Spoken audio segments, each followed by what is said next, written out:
October 2002. Hundreds of young tourists enjoy a tropical island resort. Then, massive explosions rip through the packed nightclubs. The bombings claim 202 lives. It's the worst act of terror since 9/11. Now, using advanced computer simulation, we reveal exactly what happened in the Bali bombings. Behind every disaster lies a chain of critical events that decides who lives and who dies. Unravel the fateful moments in those final seconds from disaster.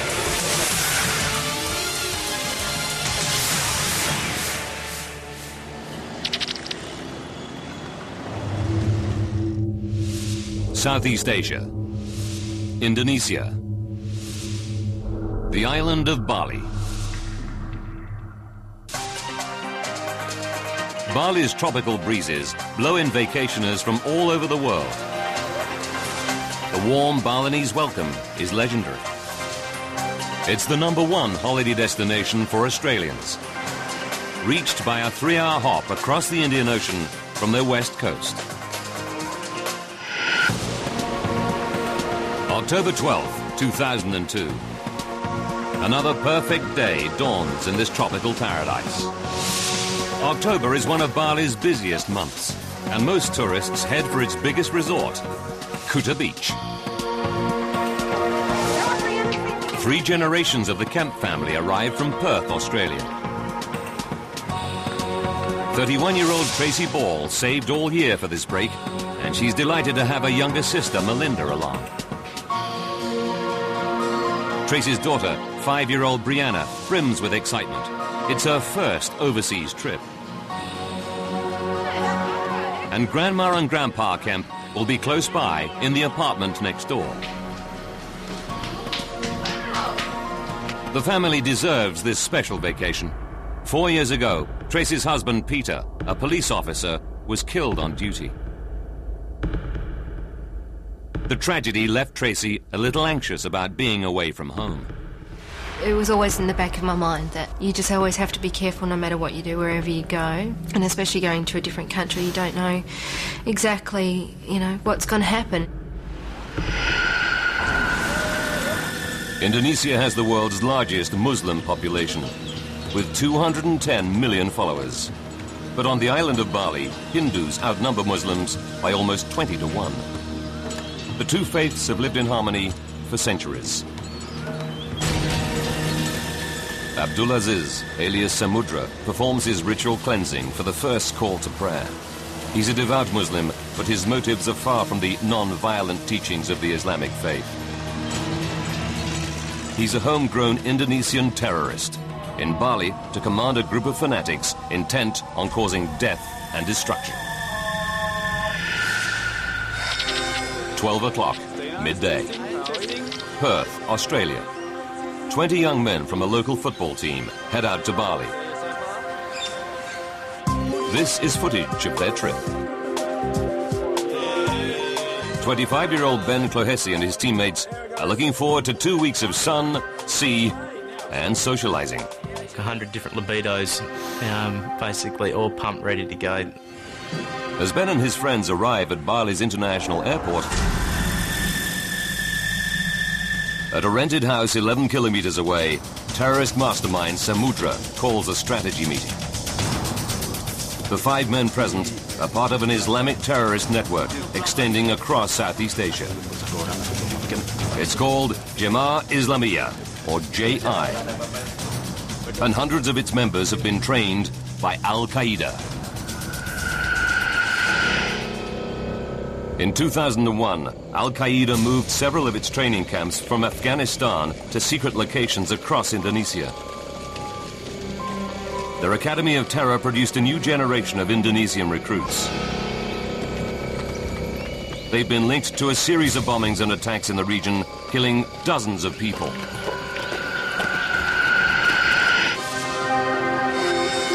"7:30 p.m.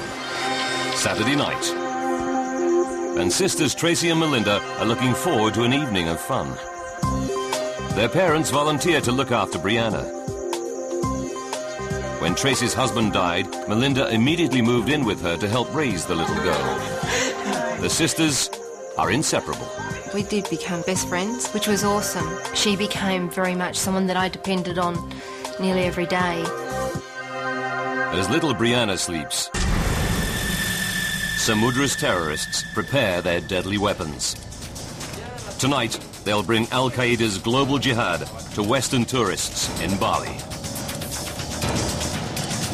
They plan a symbolic explosion outside the US Consulate, northeast of Kuta Beach. But their main bombing targets are two popular night spots, Paddy's Bar and the Sari Club on Legian Street. They load a white Mitsubishi van with 1 ton of explosives. 9:30 p.m. As the sun goes down, Kuta Beach lights up with neon as the club scene comes to life. At the heart of the action is the resort's buzzing central strip, Legian Street. It's where sisters Melinda and Tracy are heading for their girls' night out. But it's the terrorists' destination too. 3 of them drive the explosive-packed van south towards Kuta Beach. Melinda and Tracy arrive at one of Legian Street's most popular hotspots, the Sari Club. It's already hopping.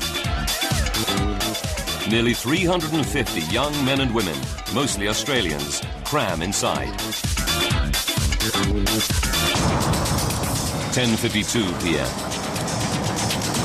The terrorists leave the northern suburbs and enter Kuta Beach Resort. They have to drive slowly. The van is weighed down with its deadly cargo. The Australian footballers roll up at the Sari Club. 25-year-old Ben Clohessy is ready for his first taste of Bali's nightlife.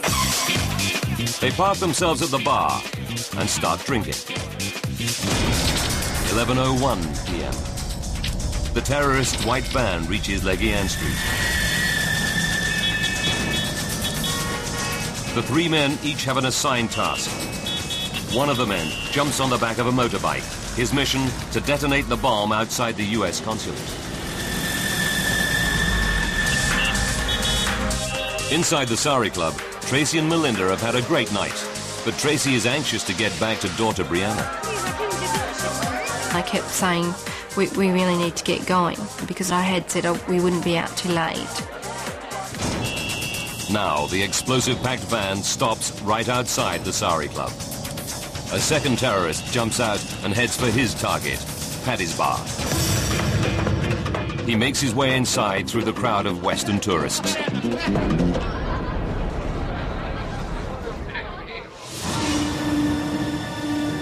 Across the road in the Sari Club, Melinda persuades Tracy to stay for one more song. Outside, the van is creating a traffic jam along the one-way street, but the driver isn't going anywhere. Then, suddenly, a terrifying explosion rips through Legian Street. Inside the Sari Club, nobody is hurt. Some people even think the noise is some sort of celebration. I just thought it was a bit of fireworks. How happy we all were and excited that we were. You know, you never thought anything bad could happen. But sisters Tracy and Melinda are in an open-air part of the club. They can see a column of smoke rising from Paddy's Bar across the street. Dozens of people spill out of the club onto Legian Street to see what's going on. It brings them even closer to the explosive-filled van still parked in the street outside.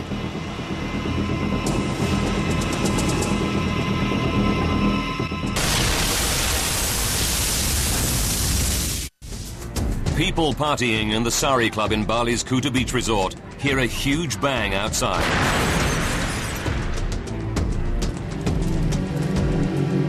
Many of them flock onto Legian Street to see what's happened.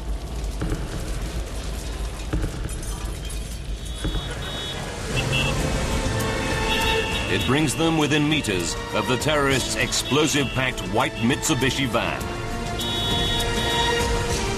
15 seconds after the first blast. A second colossal explosion rips through Legian Street. It kills dozens outside and inside the Sari Club instantly. Within seconds, a raging inferno traps hundreds. Flames also engulf victims trapped in vehicles caught in the traffic jam. Home video footage captures the chaos as frantic bystanders run to escape. Exploding fuel tanks add to the panic.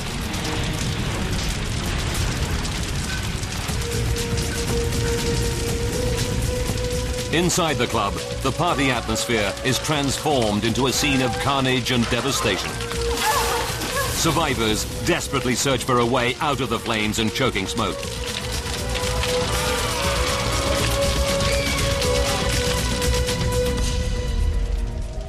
A 31-year-old widowed mother, Tracy Ball, is buried under a stack of rubble. She feels people walking over her as they rush to escape the inferno. Desperately, Tracy digs herself out of the debris. But there's no sign of her younger sister, Melinda. She was nowhere to be seen, and there was just fire and screaming from all directions. So at the same time I'm screaming, I have to find you, I can't find you.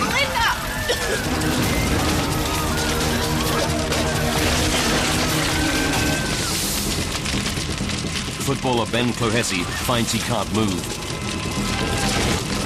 Heavy timber beams and debris pin him to the ground.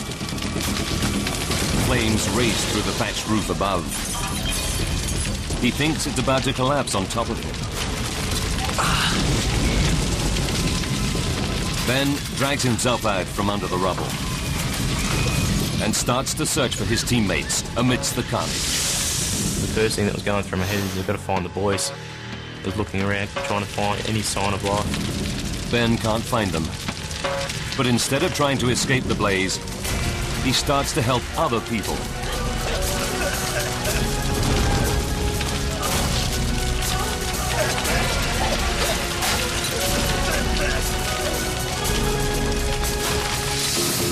Outside, it looks like a war zone. Fierce fires spread through Legian Street. Buildings are ablaze over an area 120 meters wide. Burned and maimed survivors lurch out of the devastated buildings. Many local people rush to help survivors. One of the first on the scene is Kuta Beach Traffic Chief, Agus Bambang. Saya lihat puluhan korban. I saw dozens of victims exiting and running outside of the club, away from the engulfing flames. Some were shouting, saying, "It's so hot, it's so hot. Please, help us get to a hospital quickly." Bambang orchestrates rescue efforts to help the victims. Among those killed and injured in the blast, dozens of his fellow Balinese. There were not only foreign tourists, but also local people from Denpasar who came to Kuta for the weekend. Inside the Sari Club, footballer Ben Clohessy is also helping the injured. He leads two survivors to the only area of the blazing club that looks free of flames. But he finds that a 4.5-meter high wall blocks their path.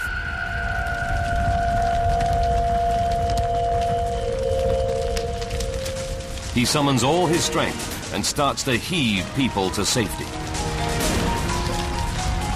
It's amazing what a human body can do in time of need.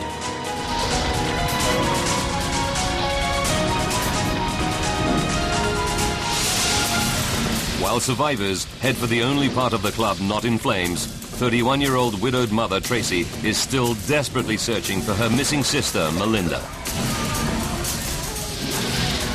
As flames rain down from the burning roof, Tracy thinks of her 5-year-old daughter Brianna and realizes she must make a terrible choice. Does she continue to search for her sister and best friend Melinda, or escape while she still can. What if I get out and she's here waiting for me to find her and she burns to death? How do I tell Mum and Dad that I left her behind? But then I thought, what will Mum and Dad tell Brianna when I don't come back?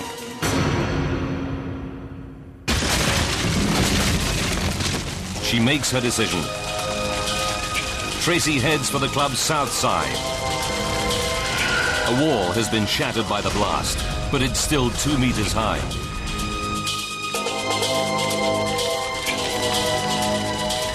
Thinking fast, she finds a beam to use as a makeshift ladder and clambers to the top of the 2-meter-high wall. She escapes the blaze just as it engulfs the area behind her.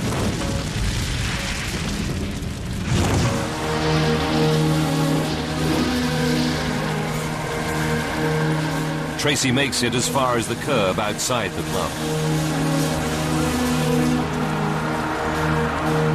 All around her, rescuers struggle to help people amid the chaos.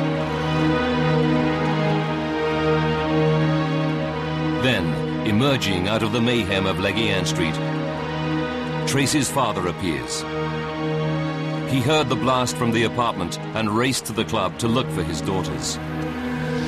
My dad came in that instant and found me and said, Tracy, oh my God, where's Melinda? Her father's unexpected appearance gives Tracy new hope. Perhaps he can find Melinda.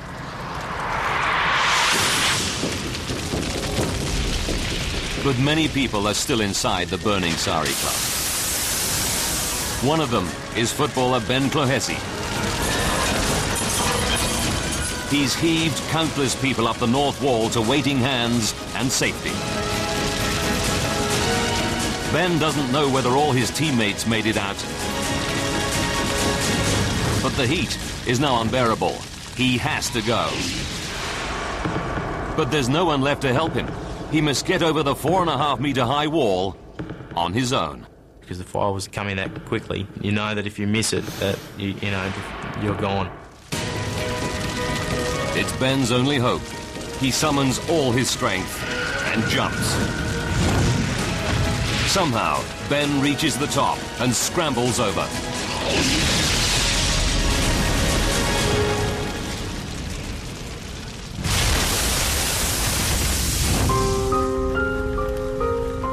The 31-year-old widowed mother, Tracy, waits for her father to return with word of Sister Melinda. After 5 minutes, her dad comes back. But it's bad news. I wasn't prepared for him to not come back with her. I was expecting him to come back, have, her hand in his hand and saying, here's Tracy, see, everything's okay. 1 a.m., nearly 2 hours since the blast. The disaster overwhelms the emergency services. Over 300 injured survivors must make their way to local hospitals and clinics any way they can. In cars, vans, even on the back of motorcycles. Tracy ends up in a tiny local hospital. She suffered third-degree burns, mostly to her back. She's alive, but needs urgent surgery. Despite staying in the blazing club to help people, Ben Clohessy escapes with only minor burns. Hundreds of people are missing. Among them, Tracy's 25-year-old sister, Melinda. Her distraught father, Ron Kemp, scours every clinic and hospital in Kuta Beach.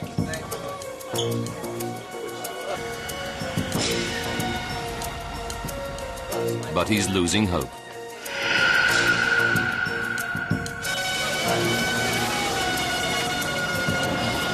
By 3 a.m., ambulances arrive with the last of the survivors. But he still has no news of his daughter, Melinda.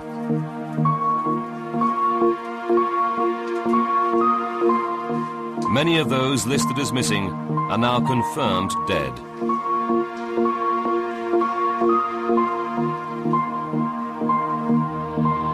The search takes him to a small private hospital. There, he finds Melinda. She's alive. The blast knocked her out, and she has no idea how she escaped the club. Miraculously, she only has minor injuries. 5 a.m. As Tracy is wheeled out of surgery, the sisters are finally reunited.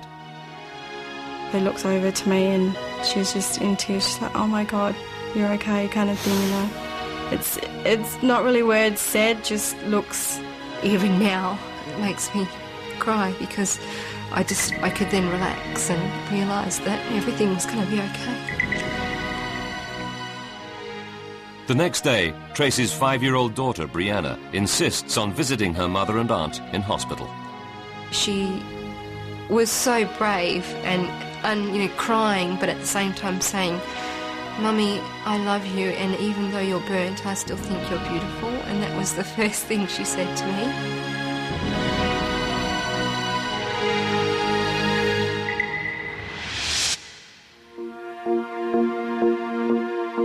Over the next 3 days, Indonesian rescuers continue to pull bodies from the rubble. The death count eventually reaches 202. Victims come from 22 different countries, but Australia is hit hardest of all, with 88 dead.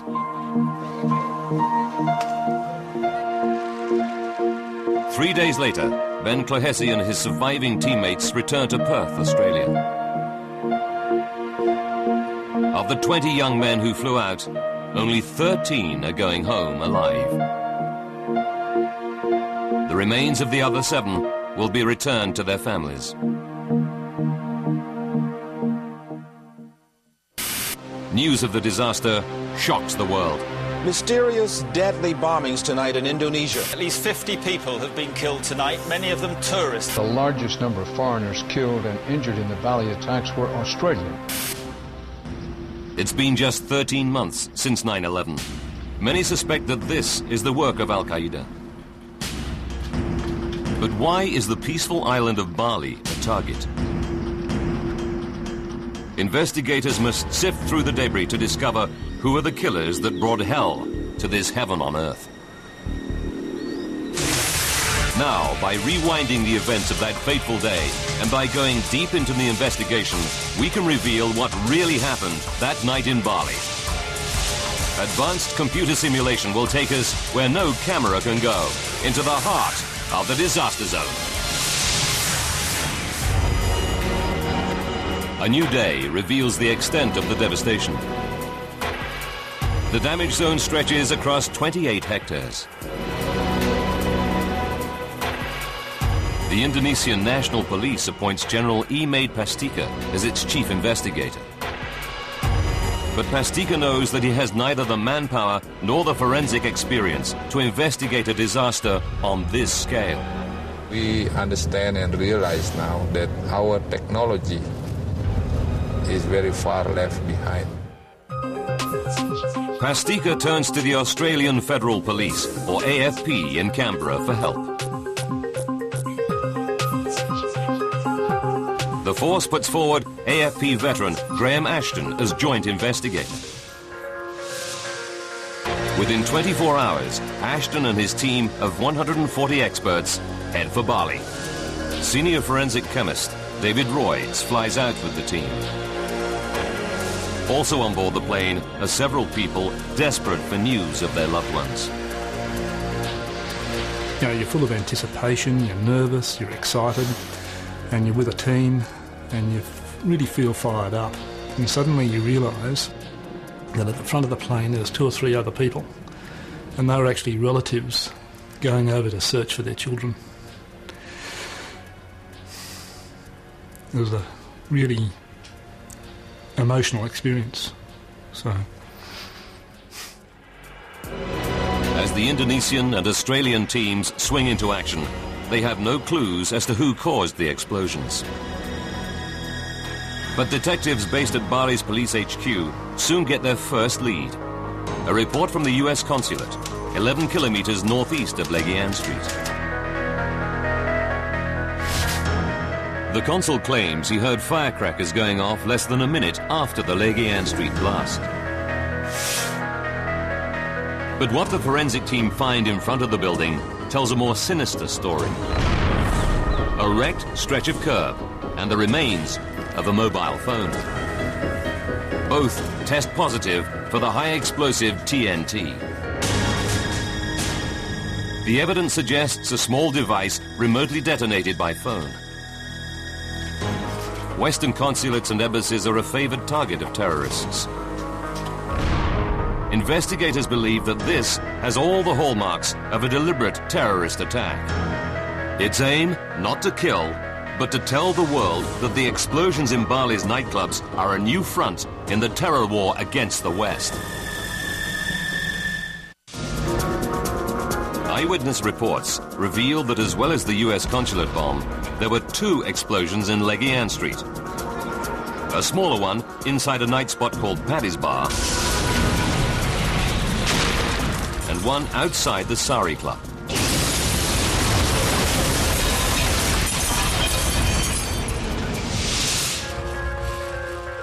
The investigation team start to comb the 28-hectare blast zone for evidence that might lead to the killers. It's a monumental task. Even the tiniest piece of debris might provide the crucial lead. It could take months. And after just 2 weeks, there's a major setback. Local officials are in a tough spot. They're under pressure from Kuta Beach's predominantly Hindu residents to clear the blast site. These local Hindus believe that the ghosts of blast victims haunt the area. They want to hold a ceremony to purify the site and release the troubled spirits of the dead. But it means scooping up all the rubble and casting it into the sea. The officials tell the Australian and Indonesian investigators their time is up. Bulldozers are wanting to clean the street up, and so if you want to get any more samples, you've got 2 hours. Clearing the blast zone will destroy crucial evidence. If the investigators can't stop the bulldozers, the murderers of 202 innocent holidaymakers and Balinese might never be caught. Behind the scenes, Indonesian and Australian investigators alike negotiate for more time. They argue that Bali's biggest industry, tourism, is at stake. Catching the people is as important as clearing this crime scene, because if we don't catch them, tourists won't come back. After a day of argument, they finally strike a deal. The investigators get just 2 more weeks to scour the site for clues. After that, the bulldozers will be back. It's an enormous task. The 28-hectare blast zone is strewn with tons of debris. Now the team have just 14 days to complete a task that would normally take months. Meanwhile, detectives interview hundreds of eyewitnesses. Many claim they saw a white Mitsubishi van parked outside the Sari Club just before the explosion. It drew attention because it caused a huge traffic jam along the one-way Legian Street. There's now a 60-centimetre deep crater where the van once stood. And it's at the epicenter of the blast zone. It's clear to investigators that a bomb inside the van destroyed the Sari Club.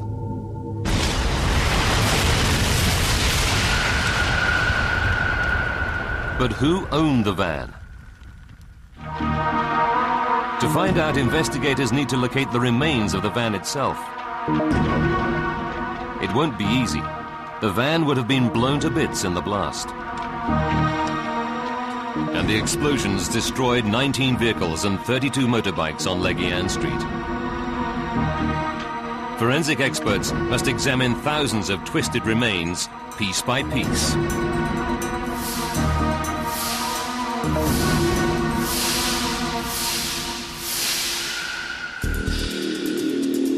Then, after 4 days of searching, a team member makes a remarkable discovery.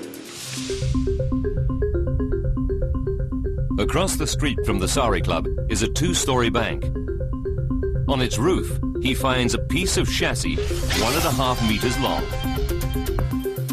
By analyzing the impact damage, the experts can work out how far it was from the explosion. The tests prove the piece of chassis is from the white van. The scientists scour every centimetre of it and find something stamped into the metal. It could be the van's registration number, a crucial lead to its owner. But it's completely illegible. The terrorists filed down the number so that it couldn't be traced. The team's first big find ends in disappointment. We were thinking what would have been a great head start if they'd been stupid enough to leave the engine numbers on the chassis block. So we thought, oh well, they're not that stupid then. Oh well, back to the hard slog again.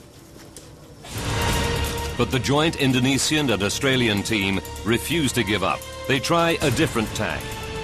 If they can discover what the bomb was made of, they may be able to trace people who bought large quantities of the relevant chemicals. They focus on the chemical fingerprints at the crime scene. But there's a problem. The explosions severed water mains, so that any chemical residue was washed away down gutters and drains. Then firemen doused the area with high-pressure hoses. Investigators can't find any trace of suspicious chemicals. Then, one of the team has a bright idea. Where else can we look creatively to try and find these samples? So one of the guys really cleverly just looked up. The blast could have blown chemicals hundreds of meters from the scene, leaving traces way above ground level. It may be their only hope of a lead on the bomb's makeup. The team races to swab the leaves of trees, signposts, even telephone lines within 60 meters of the explosion. The forensic team painstakingly tests hundreds of samples. We were analysing as much as we could, as fast as we could, and we were getting negative results, negative results, negative results. The heat is on. In just 14 days, the bulldozers will clear the site into the ocean. The team tests over 2,000 samples. Then, finally, their persistence pays off. A leaf from a tree inside the zone supplies a crucial clue. It tests positive for potassium chlorate. It's a commercially available chemical found in industrial cleaning materials. And it's a classic ingredient of a typical homemade terrorist bomb. The team now knows what caused the blast that demolished the Sari Club. The terrorists detonated a bomb made of homemade explosive packed into the rear of a Mitsubishi L300 van.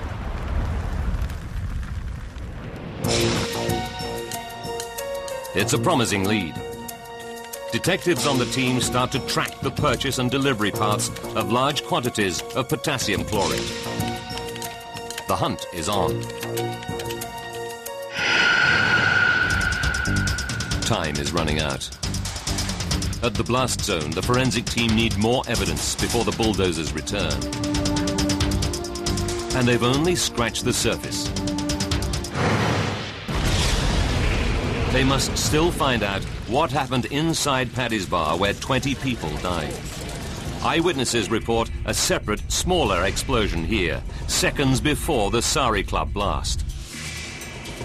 The forensic team works day and night to search through the mountain of debris in the ruined club. Then Chief Forensic Scientist David Royds spots something. My eyes fell upon this little bit of copper wire that was no more than 5 centimetres long.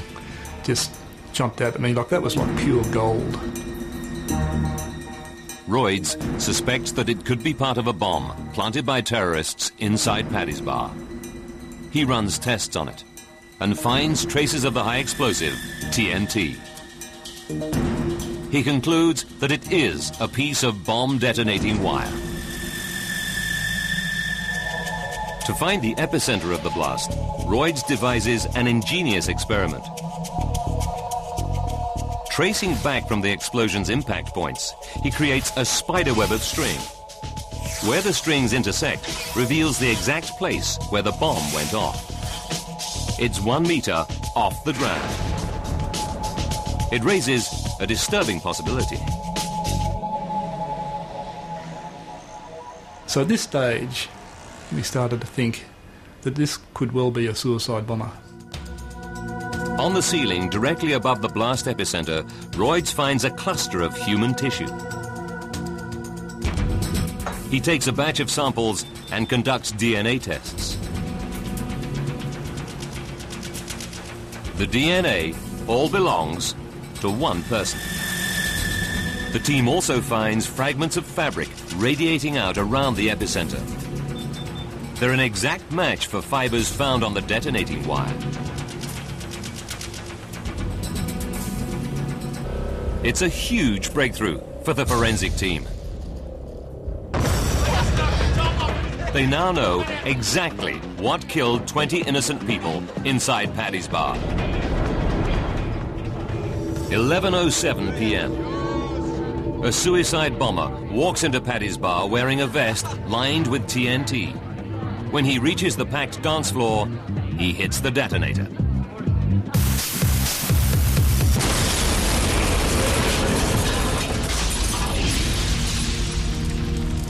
It's the first suicide bombing in Southeast Asia since the Vietnam War.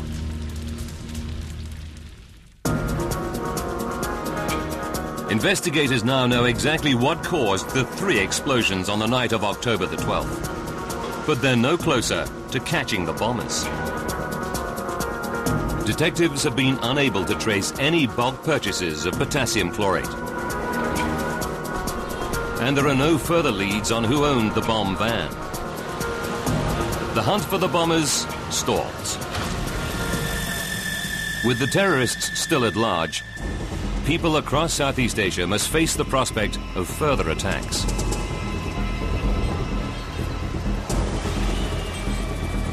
But Chief Indonesian Investigator General Ep-8 Pastika refuses to admit defeat. 6 days before the investigators' deadline, Pastika orders his team to re-examine the 1.5-meter section of chassis from the exploded van. The terrorists covered their tracks by filing down the vehicle's registration number.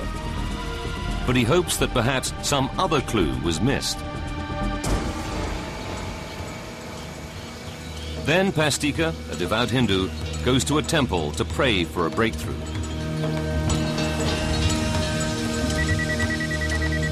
During his devotions, he gets a call.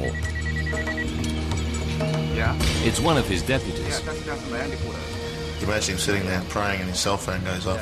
General, where are you? Are you not in the office? And he said, no, I'm praying for the success of the investigation. And he said, oh, you must be hitting the right note then, General, because I've just found a number on the chassis rails.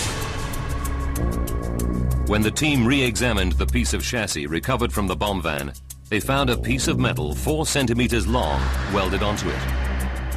When they remove it, they discover the vehicle identification number.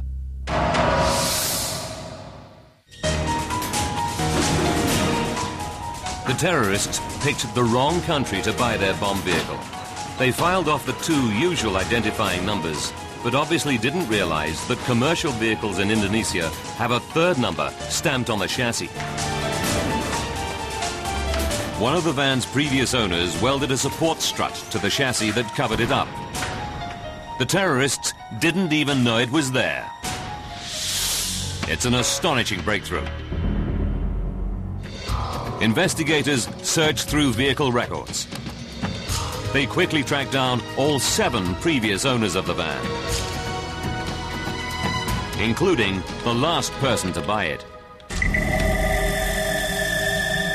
His name is Amrozi.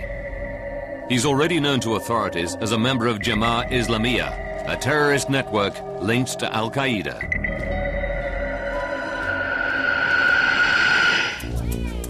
Amrozi is still at the address on the island of Java where the van is registered.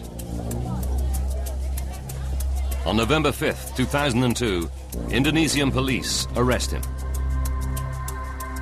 Amrozi confesses and reveals what he felt when he first learnt of the deaths and devastation the bombs inflicted. I was very happy. How can I describe it? It was like when I was still a bachelor trying for a girl and you finally get to meet her. It was that sort of excitement. But this was even better. Within weeks, police arrest several of Amrozi's accomplices. Among them, Samudra, the mastermind behind the plot. The men confess to the cold-blooded murder of 202 innocent people. The arrests are a triumph for the joint investigation. But disturbing questions need to be answered. Did Western intelligence agencies know that a major attack by Amrozi's group was imminent? And did governments warn tourists in Bali that they were a target for terrorist attack?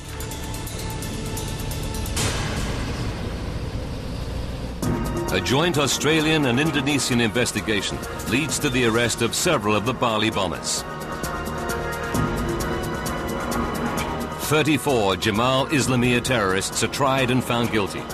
3 are sentenced to death. The rest receive prison sentences. Their confessions allowed the investigation team to put together the missing pieces of the puzzle. It reveals what really happened on the night of the Bali bombings. Why terror came to paradise and left holidaymakers and local people seconds from disaster. December 2001. A JI plot to bomb the US Embassy in Singapore is foiled by police. A month later, the group changes its strategy of targeting Western embassies. Now its followers will attack soft targets, bars and clubs frequented by Western tourists. 8 months on, in Bali, chief plotter Samudra scouts for targets on Legian Street. He chooses 2 of the most crowded tourist hangouts, the Sari Club and Paddy's Bar.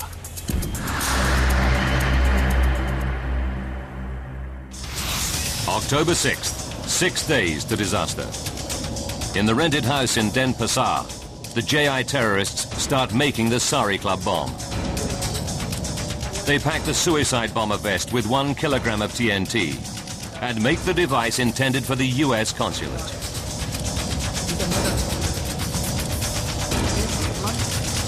2 hours to disaster. The terrorists have loaded the Mitsubishi van.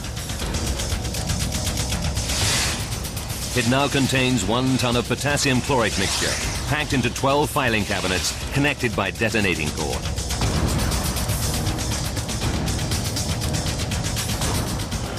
Three minutes to disaster. 30 meters from the Sari Club, Ali Imran gets out of the van. 1 minute to disaster. The first suicide bomber, a young Indonesian known as Ferry, walks into Paddy's Bar. When he reaches the packed dance floor, he hits the detonator.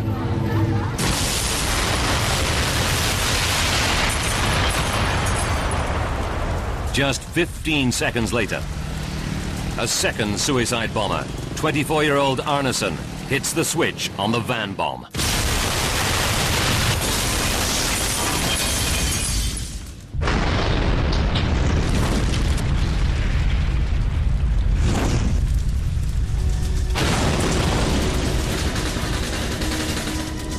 "40 seconds later, the terrorists use a phone to detonate the device planted some 3 hours earlier outside the US consulate. It announces to the world that the Bali bombings are an attack on America and its allies. Australian tourists, Melinda and Tracy, were lucky to survive. But back home in Perth, they wonder how the unconscious Melinda escaped the blazing Sari Club. I thought, well, my fingernails are in perfect condition. I don't have any burns or lacerations or anything to my feet. I wondered, how did I get out? The question spreads through Perth, Australia. Who saved the girl in the pink dress?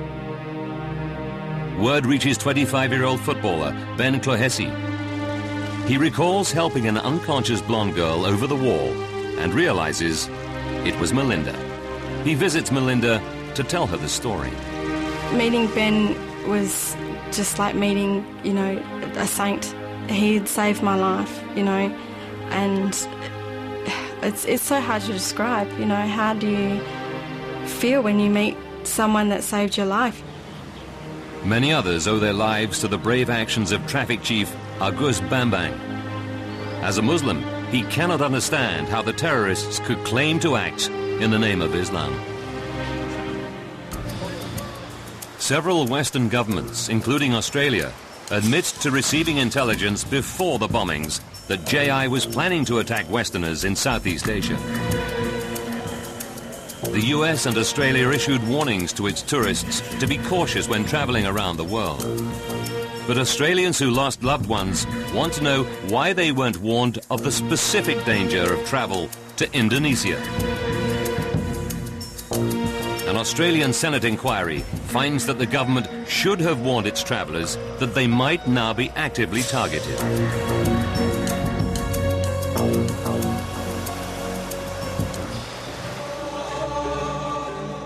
"30 days after the bombings, investigators keep their promise to hand over the crime scene to the Hindu community. The ocean waves receive the spirits of the dead.